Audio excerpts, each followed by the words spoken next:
I'm Sabrina, and I'm 28 years old. 3 hours ago, I stood in an empty wedding venue staring at 200 vacant chairs while my own mother smugly informed me that nobody wanted to come anyway. She'd canceled every single vendor the night before my wedding, and I was standing there in my $1,000 dress feeling like the world's most expensive fool. Where are you watching from today? Drop your location in the comments below and hit that like and subscribe button if you've ever felt completely betrayed by the people who were supposed to love you most. You'll definitely want to stick around for what happened next. Let me back up 8 months to when this disaster started brewing.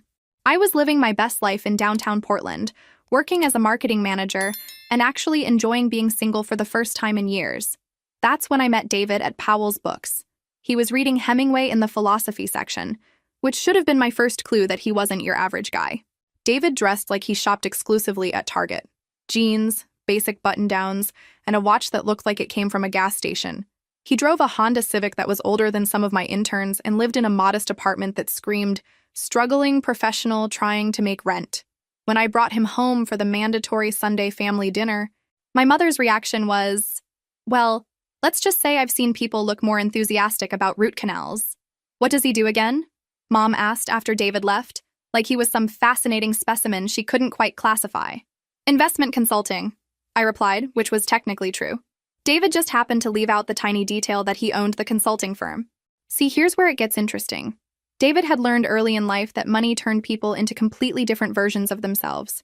His college girlfriend had literally dumped him the day she found out about his family's wealth, claiming she couldn't handle the pressure of dating someone rich. So my brilliant boyfriend had developed what he called the ordinary guy test. He'd present himself as middle class and see how people treated him. It was like a social experiment. Except the lab rats were my family, and they were failing spectacularly. He seems very nice, Mom said in the same tone she'd used to describe a pleasant but forgettable acquaintance. Nice doesn't pay for a mortgage, sweetheart, Dad added, not even bothering to look up from his newspaper.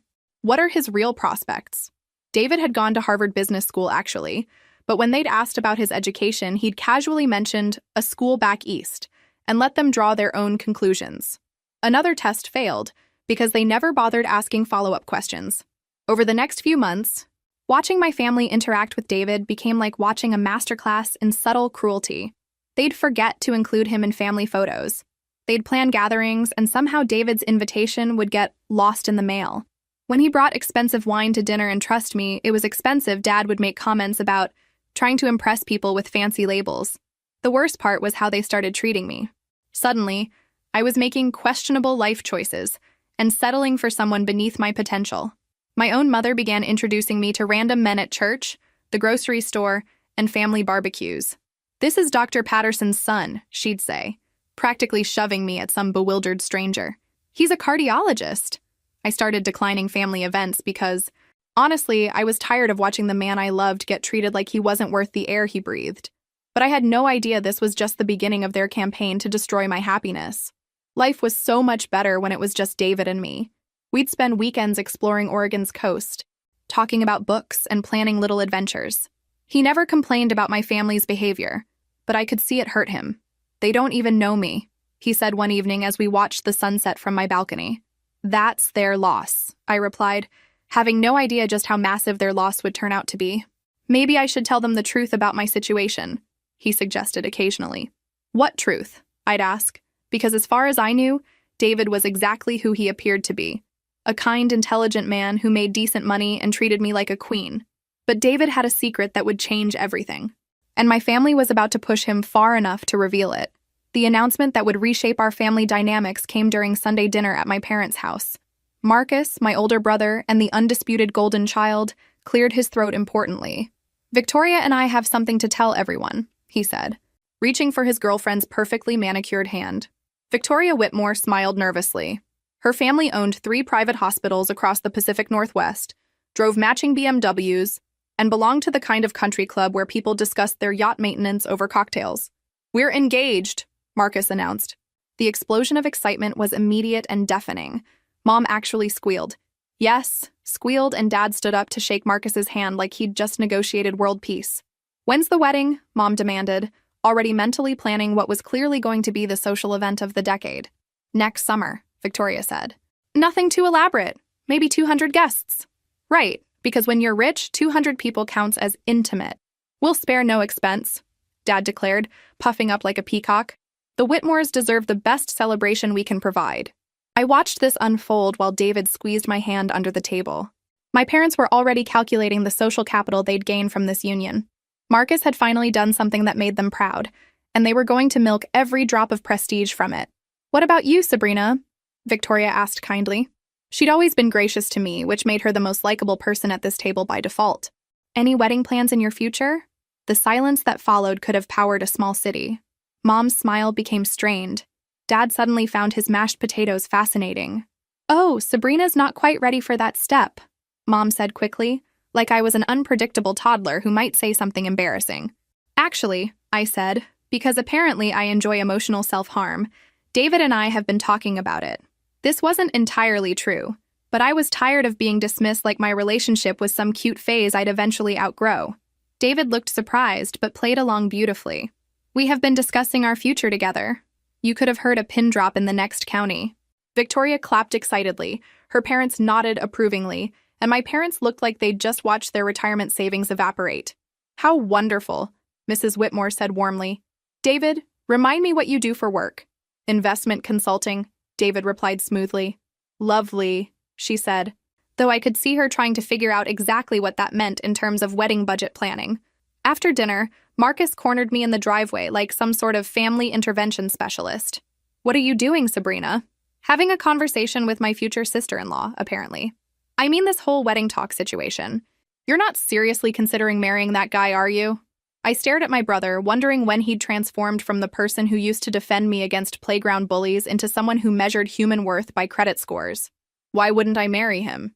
Come on. He's obviously not in our league. Our league? I laughed, but it came out bitter. "Marcus, when exactly did we become people who have leagues? Look, Victoria's family has connections. They move in circles that can benefit Dad's business. This David guy," he shrugged dismissively. "What does he bring to the table? He makes me happy. That's not enough in the real world." "Sabrina." I drove straight to David's apartment after that charming family bonding session. When he opened the door, I burst into the kind of tears that make you question your waterproof mascara choices. "What happened?" he asked, pulling me inside. I told him everything. How my family saw him as socially inferior. How they were embarrassed by our relationship. How they'd apparently prefer I die alone than marry someone they considered unsuitable. David listened without interrupting, occasionally handing me tissues that I definitely needed. "Do you want to break up?" he asked when I finished my sob fest. "What? No, why would you think that?" "Because this is difficult, Sabrina. Being with someone whose family actively dislikes you. It might be easier if you found someone they approved of." I looked at this man who'd shown me nothing but kindness for 6 months, who remembered that I liked extra foam in my latte and always offered to carry my groceries, who'd never once made me feel like I wasn't enough. "I don't want easy," I said. "I want you." "Good," he smiled. "Because I want you too. Complicated family and all." That night, curled up on his couch watching terrible romantic comedies, I decided my family could approve or disapprove all they wanted. I was done letting their opinions control my happiness. I just had no idea they were planning to take matters into their own hands. Planning Marcus and Victoria's wedding became my mother's full-time obsession and my personal nightmare. Every family gathering turned into a detailed discussion of flower arrangements, seating charts, and menu selections that would properly impress Portland's social elite. "The flowers alone will cost $18,000, Mom announced at Sunday dinner, practically vibrating with excitement. But Victoria has such exquisite taste. $18,000 for flowers. That would die in a week. That's a lot of money for something temporary, I said, trying to keep my voice neutral. It's an investment, sweetheart, Dad explained. The Whitmore's social connections alone are worth far more than what we're spending. David raised an eyebrow but stayed silent. He'd become an expert at invisible attendance during family meals. When Sabrina gets married, Mom continued with the casual cruelty she'd perfected, I'm sure she'll want something much more practical. Won't you, dear? The word practical came out like she was saying disappointing, but trying to be polite about it. Actually, I said, I'd love a beautiful wedding too. Mom's laugh was sharp enough to cut glass. Of course, darling. But you have to be realistic about these things. David seems like such a practical man. She said practical the way other people might say broke. Have you ever experienced that moment where someone's casual cruelty just hits you wrong? That was this conversation for me? My own mother was basically telling me I didn't deserve the same celebration she was planning for my brother because my boyfriend drove a Honda. That evening, David and I walked through Laurelhurst Park, one of those perfect Portland evenings where the air smelled like roses and the light made everything look magical. "They think you can't afford to give me a nice wedding," I said finally. "I know. Doesn't that bother you?" David was quiet for a moment, throwing a stick for someone's escaped golden retriever. "Would it change anything if they knew the truth about my financial situation?" "What do you mean? Would their approval mean anything if it was only based on money?" I thought about this while the dog returned with his stick and approximately half the park's dirt collection. "No," I admitted. "I guess it wouldn't." "Then let them think what they want. The people who matter will love us regardless of what they assume I can or can't afford." It was good advice, but I was still naive enough to think casual dismissal was the worst my family had to offer. 2 weeks later, Victoria asked me to be a bridesmaid. I was touched until I realized I was the only one excluded from dress shopping, spa appointments, and every other pre-wedding event. "The other bridesmaids have more flexible schedules," Mom explained when I mentioned this. "We didn't want you to feel pressured to take time off work." Translation: they'd planned everything without me and expected me to smile about it. The bridesmaid dress cost $400. The required shoes were another $200. The mandatory salon appointment was $300 more. Nearly $1,000 to participate in a wedding where I was clearly an afterthought. When I mentioned the cost to David, he immediately offered to pay. "Absolutely not," I said. "This is my family drama, my responsibility." "Sabrina, $1,000 is something to me," I interrupted. "Just because it might not be something to you doesn't mean I should let you pay for my family's social climbing." I worked extra hours and survived on ramen for 2 weeks to save the money. Meanwhile, my parents planned engagement parties and bridal showers with guest lists that read like Portland's social register. The real slap in the face came when Marcus pulled me aside at his law firm one afternoon. "I need to ask you something," he said, closing his office door like we were discussing state secrets. "Okay. Are you planning to bring David to the wedding?" The question hit me like cold water. "Of course. He's my boyfriend." "Right, but..." Marcus sat heavily in his expensive leather chair. "The Whitmores are very particular about their social connections. Victoria's guest list includes some pretty influential people. And maybe it would be better if David sat this one out. You could come alone, enjoy yourself, network a little." I stared at my brother, trying to figure out when he'd become someone I didn't recognize. "Are you seriously asking me not to bring my boyfriend to your wedding?" "I'm asking you to consider what's best for everyone involved." "Everyone meaning you and Victoria and the precious Whitmore family connections." "Not me. Sometimes we make sacrifices for family, Sabrina." "Funny," I said, standing up. "I've been making sacrifices for this family my whole life, but apparently David and I are the only ones expected to keep making them." I left his office knowing something fundamental had shifted. My own brother was asking me to hide the person I loved because he might embarrass the family's social standing. That night, I lay in bed wondering how many more humiliations I was supposed to endure in the name of family loyalty. I was about to find out exactly how far they were willing to go. The engagement party was everything you'd expect from people trying to impress other rich people. It was held at the most exclusive country club in Portland, complete with manicured lawns, servers in white gloves, and champagne that cost more per bottle than most people's car payments. David and I arrived on time, and I immediately noticed how other guests' eyes slid past him like he was furniture. At events like this, people can spot an outsider from across a room. His department store suit and gas station watch marked him as someone who clearly didn't belong. "Sabrina!" Victoria glided over in a dress that probably cost more than my monthly rent. "You look absolutely lovely." "David, wonderful to see you." She was genuinely warm, but I caught Mrs. Whitmore's expression over Victoria's shoulder. She looked like she'd just detected an unpleasant odor and was trying to locate the source. The evening progressed exactly as I'd predicted. David and I stood at the edge of conversations, included, but not welcomed. When someone asked what David did for work, their interest evaporated faster than champagne bubbles once he mentioned investment consulting, without elaborating on which firm or which clients. "How nice," they'd say before immediately pivoting to someone more worth their time. But the real humiliation came during the speeches. Dad stood up with his champagne glass, practically glowing with pride. "My son Marcus has always shown excellent judgment," he began, from his choice of law school, to his career trajectory, to his business partnerships. And now, he's chosen the perfect wife. He spent 5 minutes detailing Marcus's achievements, Victoria's family's social prominence, and how honored he was to welcome the Whitmores into our family. The applause was thunderous. Mrs. Whitmore followed with equally glowing remarks about Marcus's potential and how delighted they were to have him join their distinguished family. More applause. More beaming smiles. More social networking disguised as wedding celebration. I waited for someone to acknowledge that Marcus had a sister, that I existed, that I was also part of this family gathering. Nothing. Absolutely nothing. David's hand found mine under the table and squeezed gently. He'd noticed too because, unlike my family, he actually paid attention to other people's feelings. After the official speeches, various friends and relatives stood to share stories about Marcus and Victoria, college roommates, sorority sisters, family friends who'd watched Marcus grow up. Still nothing about me. Finally, as the evening wound down, Marcus grabbed the microphone one last time.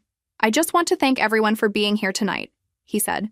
"Victoria and I are overwhelmed by all the love and support. Special thanks to both sets of parents for putting together this incredible celebration." He paused, scanning the crowd. For a brief, hopeful moment, I thought he might actually acknowledge my existence. "Oh, and thanks to my sister Sabrina for being here too." The applause for me lasted approximately 3 seconds. It was clearly an afterthought, a reluctant acknowledgement that he'd forgotten I existed. I excused myself to the restroom and spent 5 minutes staring at my reflection, trying to process what had just happened. My own family had essentially erased me from one of the most important celebrations of my brother's life. When I returned, David was waiting on the terrace, staring out at the city lights. "You okay?" I asked. "Shouldn't I be asking you that?" "I'm fine." "No, you're not. And you shouldn't be." We stood in comfortable silence while the sounds of celebration continued without us inside. "David," I said finally, "I need to ask you something, and I need complete honesty. Always. Do you ever think about leaving? About finding someone whose family would actually appreciate you?" He turned to face me, his expression serious. "Do you want me to leave?" "No, but I'd understand if you did." David stepped closer, taking my hands. "Sabrina, I fell in love with you, not your family. Their opinion of me doesn't change how I feel about you. Even when they treat you like you're not good enough to exist in their social circle? Even then." I kissed him right there on the terrace, not caring who might see through the windows. This man had endured months of subtle insults and deliberate exclusion, and he was still choosing me. "I love you," I said when we broke apart. It was the first time either of us had said those words. "I love you too," he replied, smiling genuinely for the first time all evening. As we drove home, I made a decision. I was done trying to make my family accept David. If they couldn't see his worth, that revealed their character, not his. But I still had no idea they were about to escalate their disapproval into something much more destructive. 2 months before Marcus and Victoria's wedding, David proposed in the most perfectly him way possible. We were hiking Smith Rock on a crisp October morning, following a trail we'd discovered early in our relationship. Eastern Oregon stretched out below us in autumn colors, and the air was so clear you could see forever. "Sabrina," David said, stopping suddenly on the trail. "What?" I turned around, slightly out of breath from the climb. He was down on one knee, holding a small velvet box. My heart stopped completely. "I know this isn't the fanciest location," he said, "but this is where I feel most myself, where we feel most ourselves. Will you marry me?" The ring was absolutely perfect. Classic and elegant without being ostentatious. Beautiful enough to make me cry, but not so elaborate that I'd be afraid to wear it every day. "Yes," I said, laughing and crying simultaneously. "Obviously, yes." We sat on a fallen log for nearly an hour, or just holding each other and talking about our future. David told me he'd been carrying the ring for weeks, waiting for the perfect moment. I told him I'd been hoping he'd propose, but trying not to be obvious about it. "When do you want to have the wedding?" he asked. "Maybe next summer, after Marcus and Victoria's celebration dies down?" "Whatever makes you happy," he said. "We can have any kind of wedding you want." I laughed. "David, we don't need to pretend we can afford some elaborate fairy tale. I'm perfectly happy with something simple and beautiful." His expression shifted slightly, but before I could analyze it, my phone rang. My mother, naturally. "Hi, Mom." "Sabrina, where are you? You missed Sunday dinner." "I'm hiking with David. Actually, we have news." "Oh?" I looked at David, who nodded encouragingly. "We're engaged." The silence that followed lasted long enough for me to check if the call had dropped. "Mom? That's wonderful, sweetheart. Very exciting." Her tone suggested it was about as exciting as a dental procedure. "We'll be there in 2 hours to tell you in person," I said, my enthusiasm already deflating. "Actually, today isn't ideal. Your father has a migraine, and I'm swamped with Marcus's wedding details. Why don't we discuss this later in the week? My engagement announcement was being postponed because it might interfere with her wedding planning schedule. Sure, I said quietly. I'll call you Tuesday. When I hung up, David was watching me with concern. Not the reaction you hoped for? She's just overwhelmed with Marcus's wedding, I said. But even I didn't believe it. That evening, I called my best friend Sarah instead. She screamed with excitement, demanded photos of the ring, and insisted on taking us out for celebratory drinks. Her reaction was everything my mother's should have been. When I finally called my parents on Tuesday, the conversation was stilted and brief. Have you thought about timing for the ceremony? Mom asked eventually. We're thinking next summer. Next summer? Her voice sharpened. But that's only 10 weeks after Marcus and Victoria's wedding. Yes. People will be exhausted from one celebration, Sabrina. It might be better to wait until fall, or the following spring. I felt something cold settle in my stomach. Are you asking me to delay my wedding so it doesn't compete with Marcus's social calendar? Don't be dramatic. I'm suggesting you consider the timing. Wedding season is expensive for guests. People might not be able to attend both events. Then they can choose which one matters more to them. Sabrina, Mom, I'm not postponing my engagement because it's inconvenient for other people. After I hung up, I sat in my apartment trying to process what had just happened. My own mother was asking me to delay my wedding to avoid overshadowing my brother's moment. When David arrived that evening with Thai takeout, I was still upset. What if we eloped? I said suddenly. What? What if we just went somewhere beautiful and got married without all this family drama? David set down the food and sat beside me. Is that what you want? I want to marry you without having to navigate everyone else's opinions and social calendars. Then that's what we'll do. Really? Sabrina, I don't care if we get married in Vegas or a courthouse or on top of Mount Hood. I just want to be your husband. For a moment, I was tempted. The idea of escaping all the family drama was incredibly appealing. But then I realized I was letting them win. I was allowing their disapproval to drive me away from celebrating my happiness openly. No, I said finally. I want a real wedding. I want to wear a beautiful dress and have flowers and dancing. I want our friends there to celebrate with us. What about your family? They can come or not. Their choice. Whatever you decide, I'm with you. That night, we started planning our wedding. Not the wedding my family thought we should have, but the wedding we wanted. Something beautiful that reflected who we were as a couple. I had no idea my family was making much more destructive plans of their own. Marcus and Victoria's wedding preparations reached fever pitch as spring turned to summer. Every conversation, every family gathering, every phone call revolved around seating arrangements, menu tastings, and the social implications of flower choice. Meanwhile, David and I quietly planned our own celebration. We found a gorgeous venue overlooking the Columbia River, booked a photographer whose portfolio made us both cry happy tears, and chose a menu that included all our favorite foods. Everything was smaller and more intimate than Marcus's production, but it felt authentic to us. I never thought I'd care about napkin colors, David said one Saturday as we finalized details. I never thought I'd marry someone who secretly judged napkin colors, I replied, adjusting the sample centerpiece we'd borrowed. Did I mention these are very nice napkins? You did not just critique our napkins. I would never critique napkins. I was complimenting their napkinness. This was us at our best finding humor in wedding planning stress while my family treated David like he was invisible.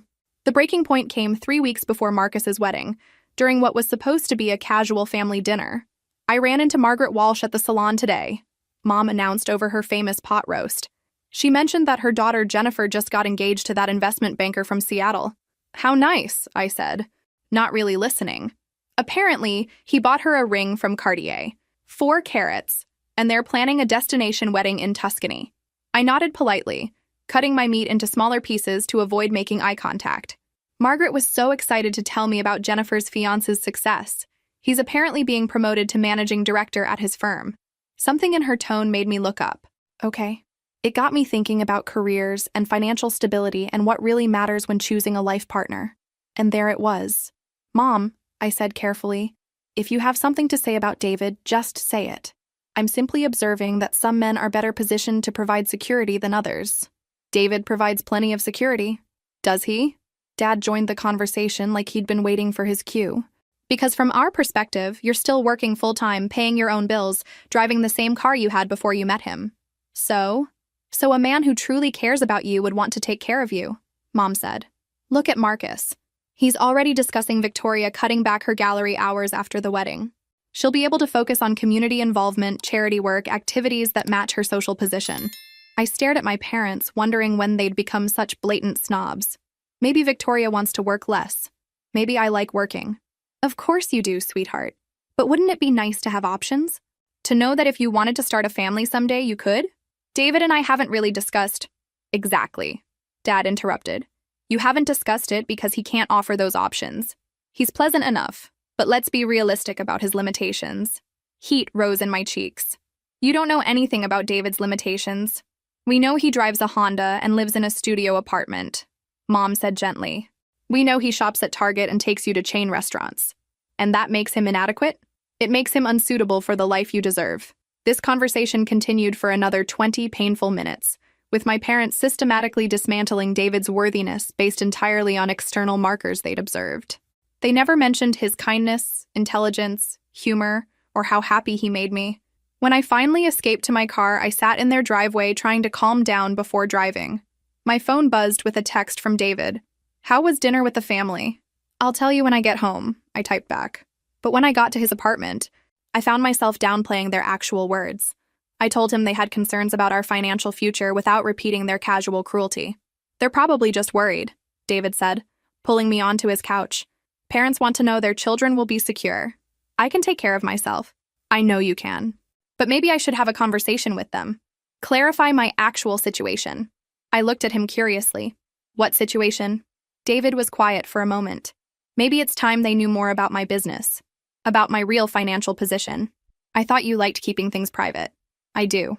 But maybe if they understood my capabilities, they'd stop treating you like you're settling for less than you deserve. I considered this.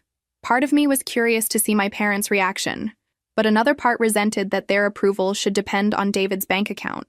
Let me think about it, I said. Of course. But I never got the chance to decide, because the next morning brought a phone call that changed everything. Sabrina, Marcus said, his voice tight with stress when I answered my phone. We need to talk. Can you meet me for lunch? What's wrong? Just meet me. 12:30 at that cafe downtown, the one with the decent sandwiches. When I arrived, Marcus was already there, looking like he hadn't slept in a week. His usually perfect appearance was disheveled, and he kept checking his phone nervously. Okay, what's the crisis? I asked, sliding into the booth. I need to ask you something, and I need complete honesty. Always. How much do you actually know about David's background? The question caught me off guard. What do you mean? I mean, have you done any real research into who he is? Verified his story? Marcus, what are you talking about? He leaned forward, lowering his voice like we were discussing state secrets. Victoria's father has extensive business connections. When he heard you were engaged to someone in investment consulting, he had his people do some investigating. My blood went cold. His people? Private investigators, Sabrina. It's standard procedure for families like the Whitmores. They protect their social circle. You had David investigated? Not me, Mr. Whitmore. But he shared the findings because he was concerned about family connections. I stood up abruptly. I'm leaving. Sit down. You need to hear this. No, I really don't. Your boyfriend isn't who you think he is. Despite my better judgment, I sat back down. Explain. Marcus pulled out a manila folder and slid it across the table like evidence in a criminal trial. David Williams owns Williams Investment Group downtown. He's worth approximately $42 million. He's been lying to you for 8 months. I stared at the folder without opening it, my mind reeling. That's impossible. Open it. With trembling hands, I lifted the cover. Inside were photographs of David leaving a downtown office building with his name prominently displayed. Financial documents showing his ownership of Williams Investment Group. Business journal articles featuring his photo and quotes about market strategies. Everything I thought I knew about my relationship crumbled instantly. This can't be real. It's very real, Sabrina. Your fiancé is a multimillionaire who's been pretending to be ordinary. I drove straight to David's apartment in a daze, the investigator's folder burning like evidence of betrayal on my passenger seat. When I knocked on his door, my hands were shaking. Sabrina? He opened the door looking concerned, but his expression shifted to alarm when he saw my face. What's wrong? I held up the folder. We need to talk. His shoulders sagged, and I knew. In that moment, I knew everything Marcus had told me was true. Come in, he said quietly. $42 million, David?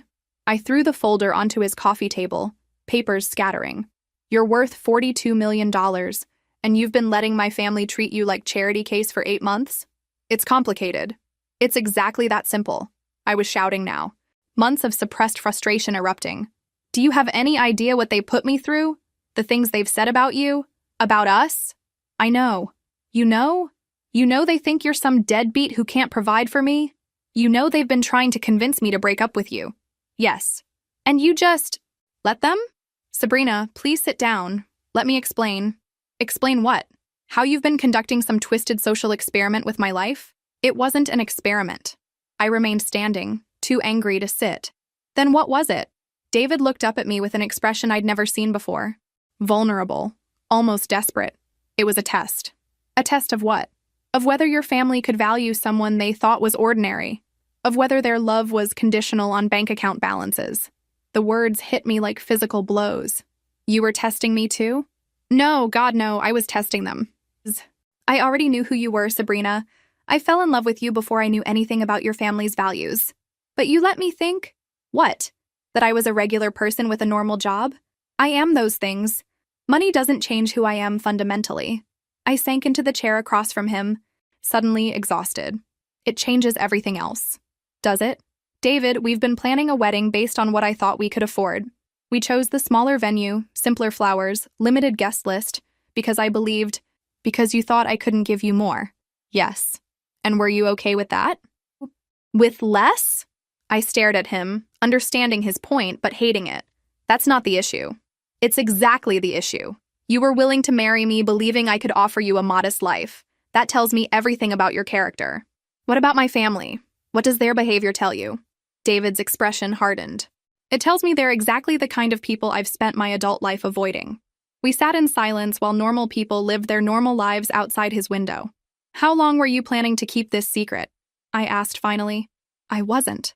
I was going to tell your parents before our wedding. I wanted to see how they treated you during our engagement first. And what did you see? I saw them dismiss your dreams and minimize your worth. I saw them try to convince you that loving me was settling for less than you deserved. He wasn't wrong. But that didn't make his deception hurt less. You should have told me. You're right. I should have. But Sabrina, I was terrified. Of what? Of exactly this. Of you looking at me differently. Of wondering if your feelings were real or just a response to financial security. I wanted to argue. But sitting in his apartment, surrounded by evidence of his wealth, I was questioning everything I thought I knew. I need time to think, I said. How much time? I don't know. The next few days passed in a blur of confusion and hurt. But by the end of the week, I'd made a decision that would expose my family's true character once and for all. I called my parents and asked to meet them for lunch the day after my confrontation with David. I had something to tell them that would change everything. They chose their usual restaurant, the kind of place where they knew the staff and could secure the best table. Even this choice revealed their priorities perfectly. You look tired, sweetheart, Mom said as we settled into our seats. Everything all right? I need to tell you something about David. They both leaned forward, alert to potential drama. We're listening, Dad said. David owns Williams Investment Group downtown. He's worth approximately $42 million. He's been letting you think he was ordinary to see how you'd treat him. The silence that followed was so complete I could hear conversations from other tables. $42 million, Mom whispered. Yes. Williams Investment Group? Dad's voice was strangled. I know that firm. They manage portfolios for half the city's executives. That's right. Mom stood up abruptly, pacing to the window like she couldn't contain her energy. Why didn't he tell us? Because he wanted to see your true character. And you showed him exactly who you are. Dad's face was flushed. That's completely unfair. How were we supposed to know? You weren't supposed to know, that was the point. You were supposed to treat him with basic human decency regardless of his net worth. But Sabrina, Mom turned from the window, this changes everything. Does it? Of course it does. If we'd known he was successful, you would have treated him completely differently. Well, yes, because he would have deserved different treatment. I stared at my mother, this woman who'd raised me to believe in fairness and kindness, and realized I didn't recognize her anymore. He deserved respect regardless of his bank account, Mom. He's a good man who loves me. That should have been enough. Don't be naive. Sabrina, financial stability matters. A man's ability to provide matters. David can provide for several families, but you couldn't see past his Honda to notice. Dad cleared his throat. This certainly explains his confidence. The way he carries himself. He carries himself exactly the same way he always has. You just weren't paying attention. So what happens now? Mom asked. Are you still engaged? I don't know. What do you mean? I mean, I don't know if I can marry someone who's been lying to me for 8 months. Lying? Dad's voice was sharp. Sabrina, the man is wealthy. That's hardly a character flaw. The deception is a character flaw. He was protecting himself, Mom said, and I could see her mind working. Successful men have to be careful about fortune hunters. Like you? Excuse me? You just spent 10 minutes recalculating your opinion based entirely on his net worth. You went from thinking he was unsuitable to planning how to introduce him at the country club. That's completely unfair. Is it? 5 minutes ago, you thought he was inadequate. Now you're defending his right to test people's character? I stood up, grabbing my purse. I'm leaving. I need to decide what I want to do about my engagement. Sabrina, wait, Mom called. Let's discuss this rationally. Rationally? You mean let's figure out how to manage your relationship with your future multimillionaire son-in-law? That's not what I meant. It's exactly what you meant. I drove home feeling more alone than I'd felt in years. David had lied to me, but my family's reaction proved he'd been absolutely right about their character. That night, I sat surrounded by wedding planning materials, trying to figure out what I actually wanted versus what I thought I should want. Around midnight, David texted, "Can we talk tomorrow? I know you need time, but there are things I need to explain." I stared at the message for a long time before responding. Yes, your place. 7 p.m. The next day crawled by while I tried to work normally. By evening, I'd decided what I needed to say. When David opened his door, he looked like he hadn't slept in days. "Thank you for coming," he said. "We need to talk about trust," I said without preamble. "I know. Do we? Because I don't think you understand how violated I feel." "You're right. I don't think I do understand. For 8 months, I've been defending you to my family, fighting for our relationship, making sacrifices because I thought we were building something based on honesty.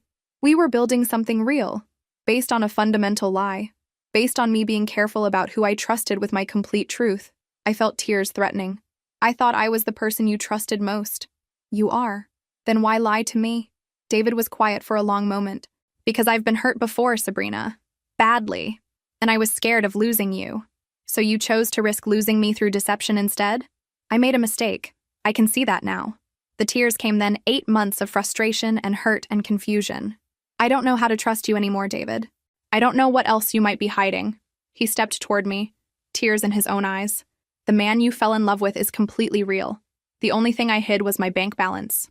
Your bank balance affects everything else. Where we live, how we live, what kind of future we can build. Only if you let it." "Of course I'll let it. I'm human, David. I'm not immune to security and opportunity." "Then you understand why I was careful about revealing it." We stood in his hallway, two people who loved each other but couldn't bridge the gap that deception had created. "I need more time," I said. "How much time?" "I don't know." But even as I said it, I knew time wouldn't automatically fix broken trust. That requires work, forgiveness, and faith. The question was whether I had any of those left to give. Marcus and Victoria's wedding day arrived like a perfect storm of social anxiety and family pressure. The weather cooperated beautifully. Every flower was precisely arranged, and 200 guests assembled to witness the union of Portland's newest power couple. I stood in the bridal suite wearing my overpriced bridesmaid dress, watching Victoria transform into a vision of bridal perfection. Her gown had cost more than most people's cars, and her jewelry had been in the Whitmore family for generations. "You look absolutely stunning," I told her, and meant every word. "Thank you. I'm terrified," she said, sitting carefully to avoid wrinkling the silk. "Sabrina, can I ask you something?" "Of course. Are things okay between you and David? Your mother mentioned you'd been having some difficulties." My mother had been discussing my relationship problems with the bride on her wedding day. "Naturally. We're working through some complicated issues," I said diplomatically. "I hope you figure it out. He seems like a genuinely good man, and you deserve happiness." Victoria's kindness made my throat tight.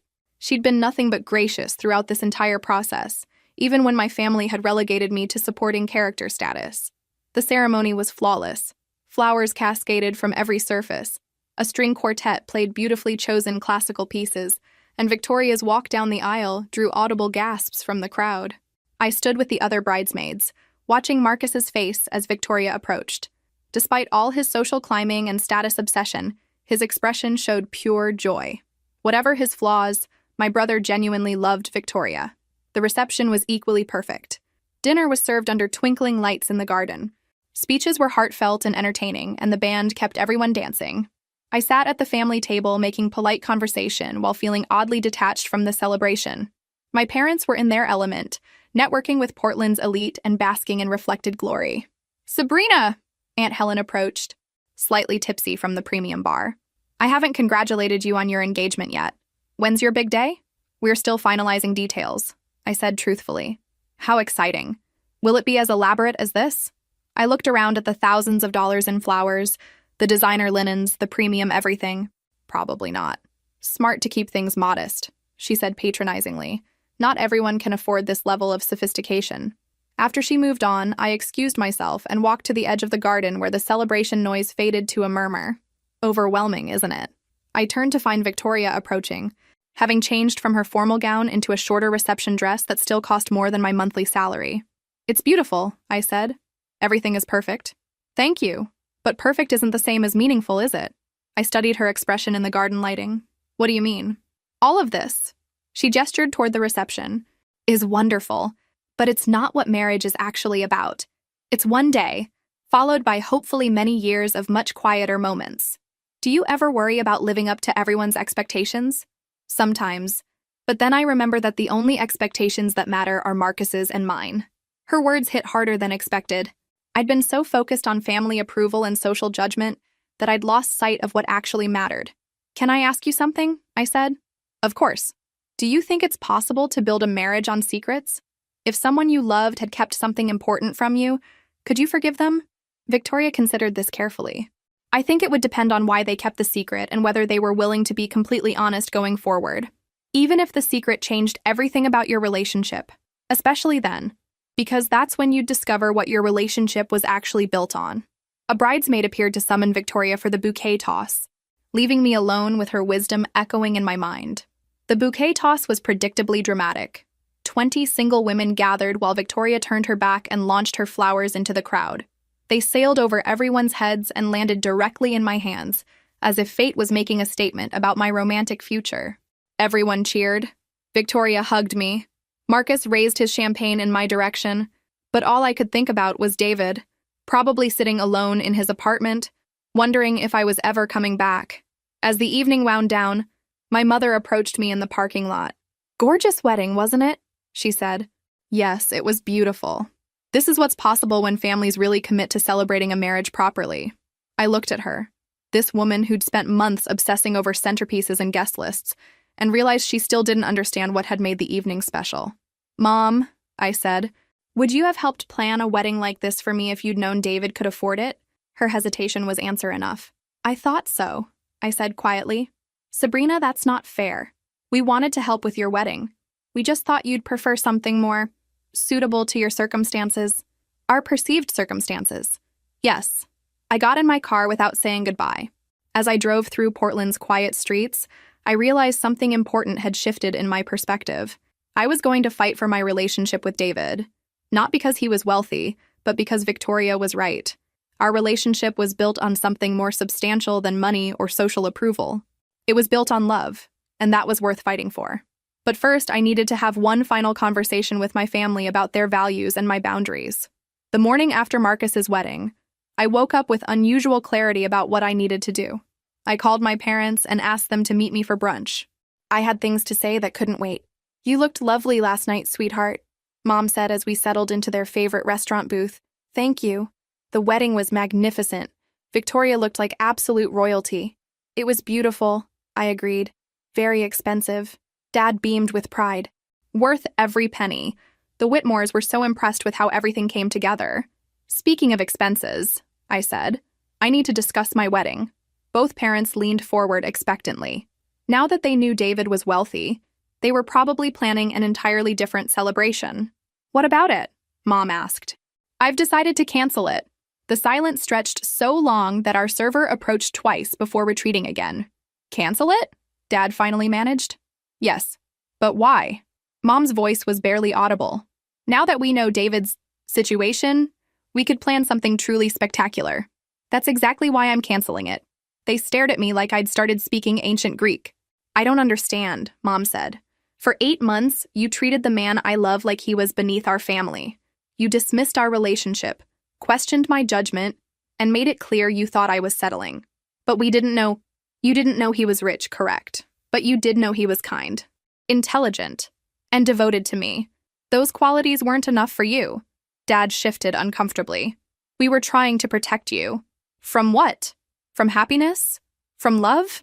From potential financial hardship, Mom said firmly. David was never financially struggling. You just assumed he was based on his car and clothing choices. How were we supposed to know otherwise? You could have gotten to know him. Asked about his work, his goals, his background.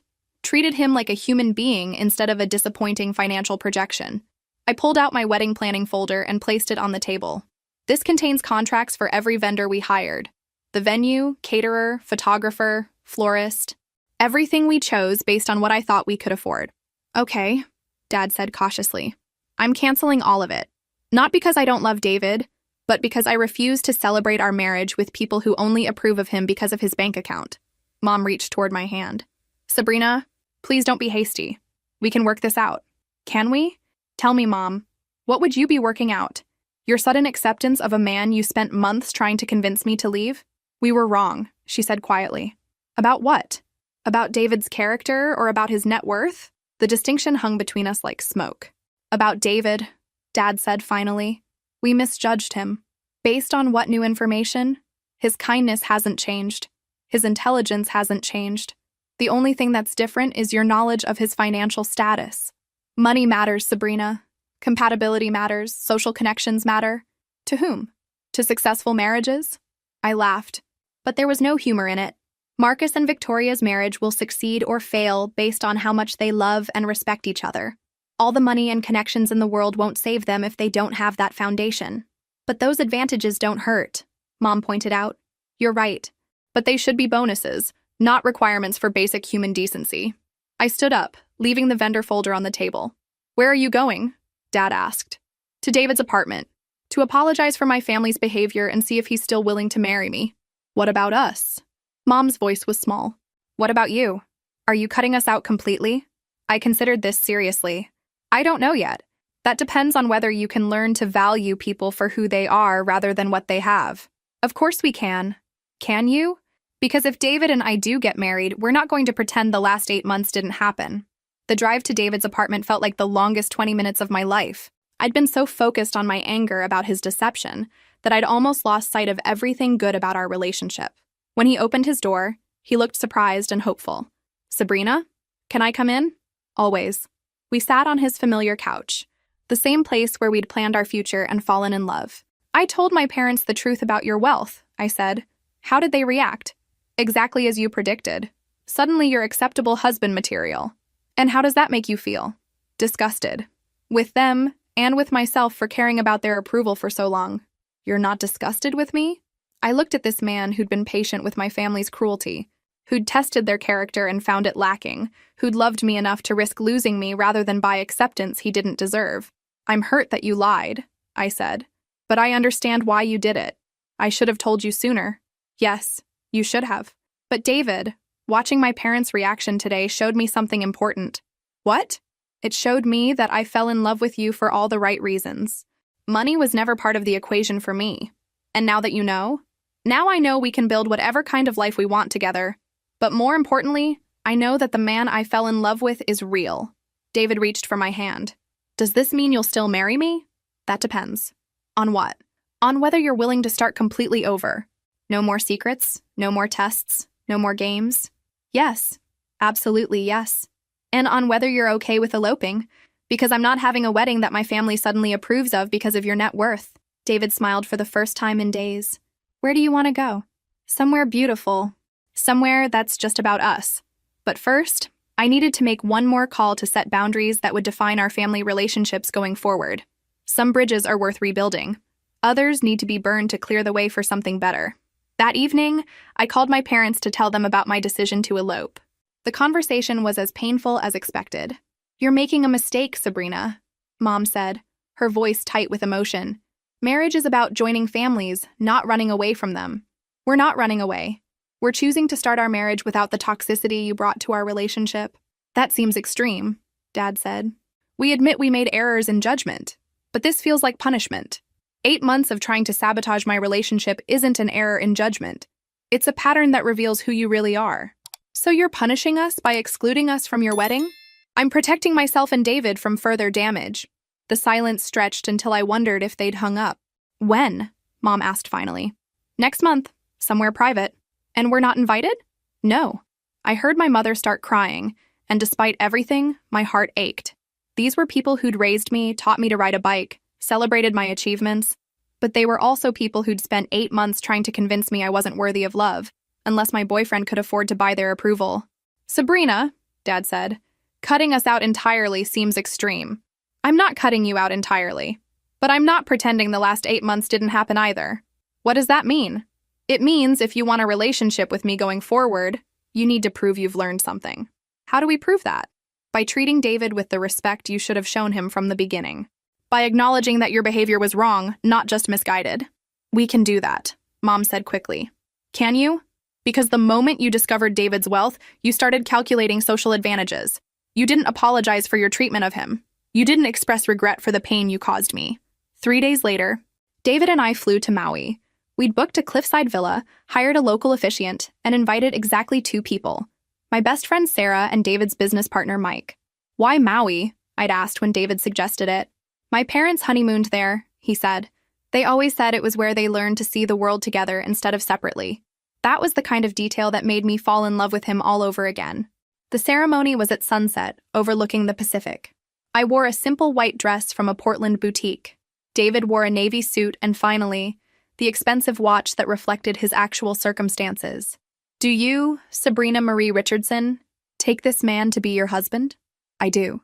Do you, David James Williams, take this woman to be your wife? I do. We exchanged rings we'd chosen together, simple bands that complemented each other perfectly.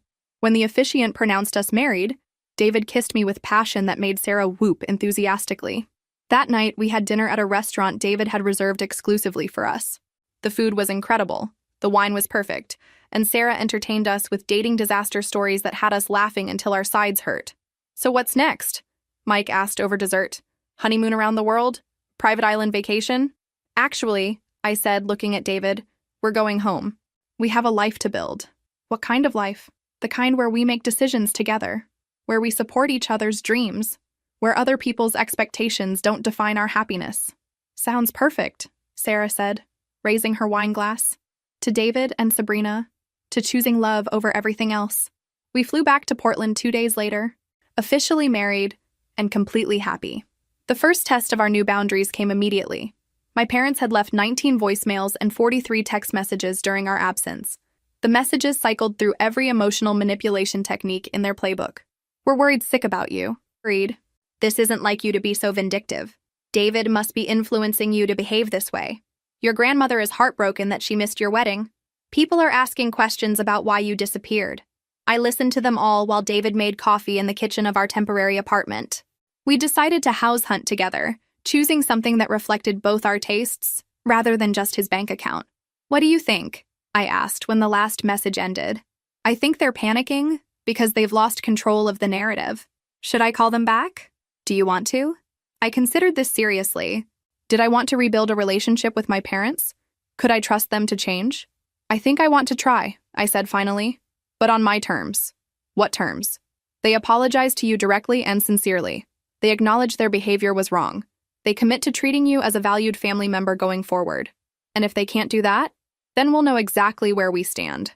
I called my mother that afternoon and laid out my conditions.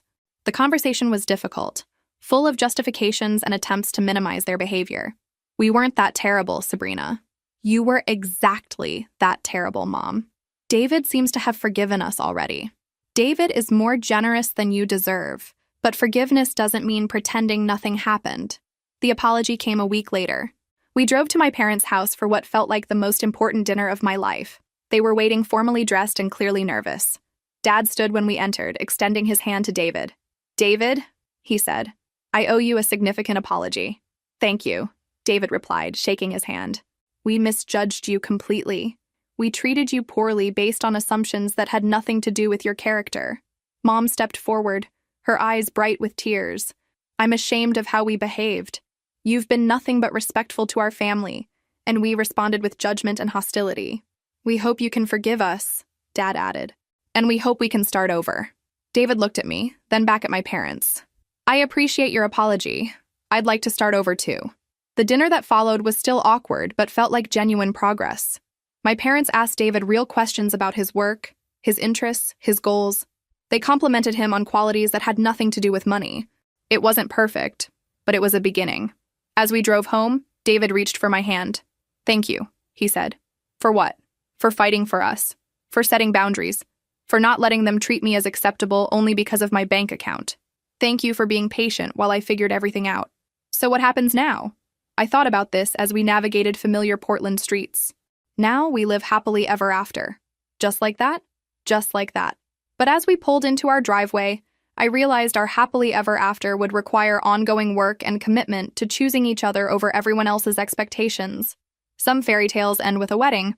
Ours was just beginning. 1 year after our Maui wedding, David and I were settled into a house we'd chosen together. Not the mansion his net worth could have afforded, but a beautiful craftsman home with character and enough space to grow into our future.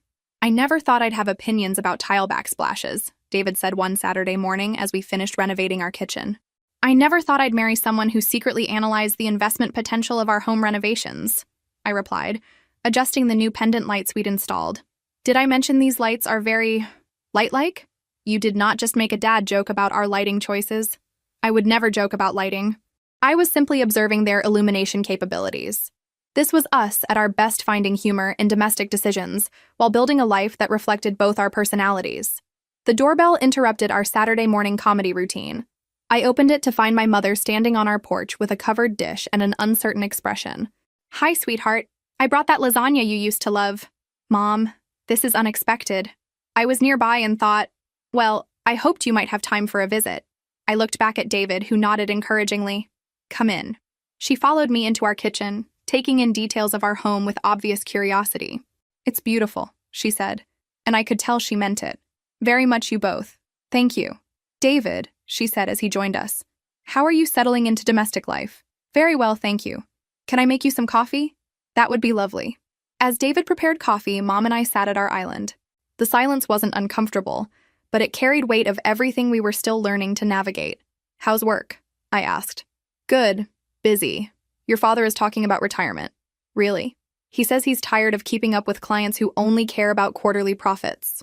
The irony wasn't lost on me, but I managed to keep my expression neutral. And Marcus, how's married life? They're very happy. Victoria is pregnant. This was news. Congratulations. When? Spring. They're thrilled. David returned with coffee, and Mom accepted her cup gratefully.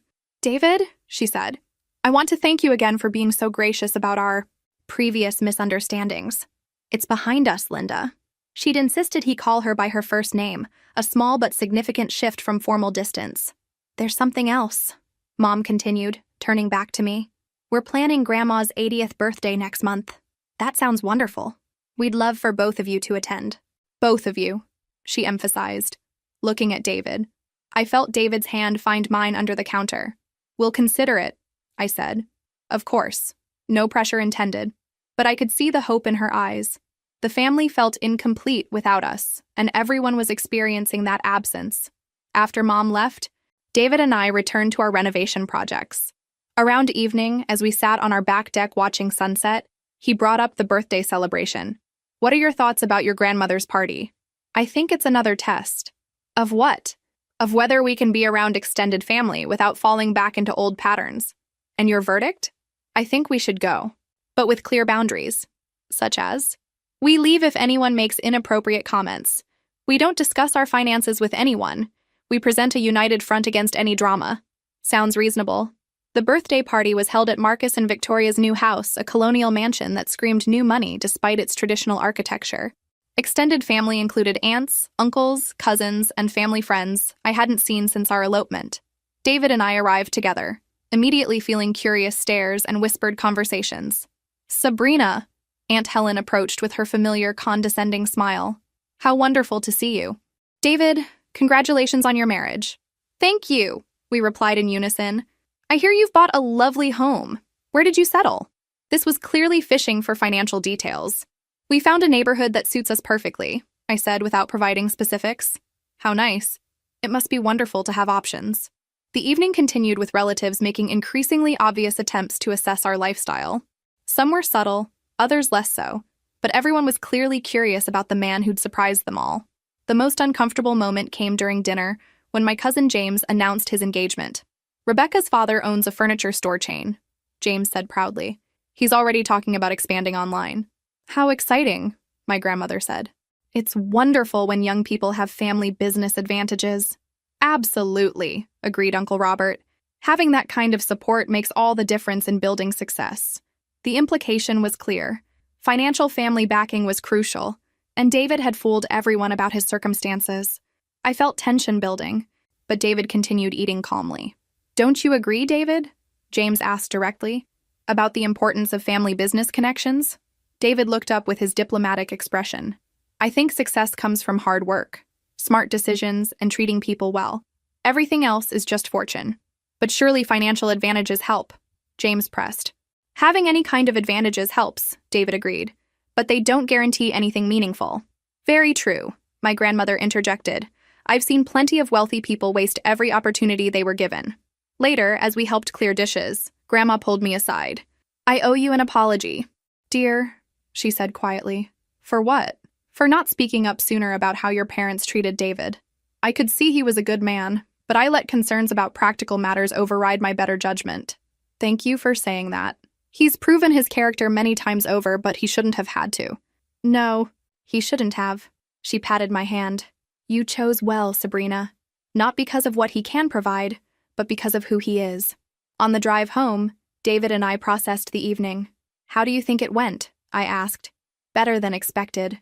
Your family is genuinely trying. Even James with his pointed questions. Especially James. He was curious but not hostile. Do you think this is sustainable? Being around people who know about your wealth now? I think it'll be an ongoing process. Some people will always see money first, but the people who matter are learning to see me. And that's enough? With you beside me, it's more than enough. As we pulled into our driveway, I realized something fundamental had shifted. For the first time since this ordeal began, I felt genuinely optimistic about our future with my family. It wouldn't be perfect. There would probably always be awkward moments and occasional inappropriate comments. But there was also love, respect, and willingness to do better. I love you, I told David as we walked to our front door. I love you too. Even with my complicated family dynamics? Especially because of them. They helped me find someone worth fighting for. We'd learned that love isn't just about choosing each other once. It's about choosing each other repeatedly. Through misunderstandings and revelations and family drama and awkward dinner parties. It's about building something together that's stronger than other people's opinions or expectations. And as we settled into our beautiful, imperfect life together, I knew we'd chosen exactly right. If this story resonated with you, make sure to like and subscribe for more tales of love, family drama, and the courage to choose happiness over approval. Sometimes the best fairy tale ending is the one you write yourself.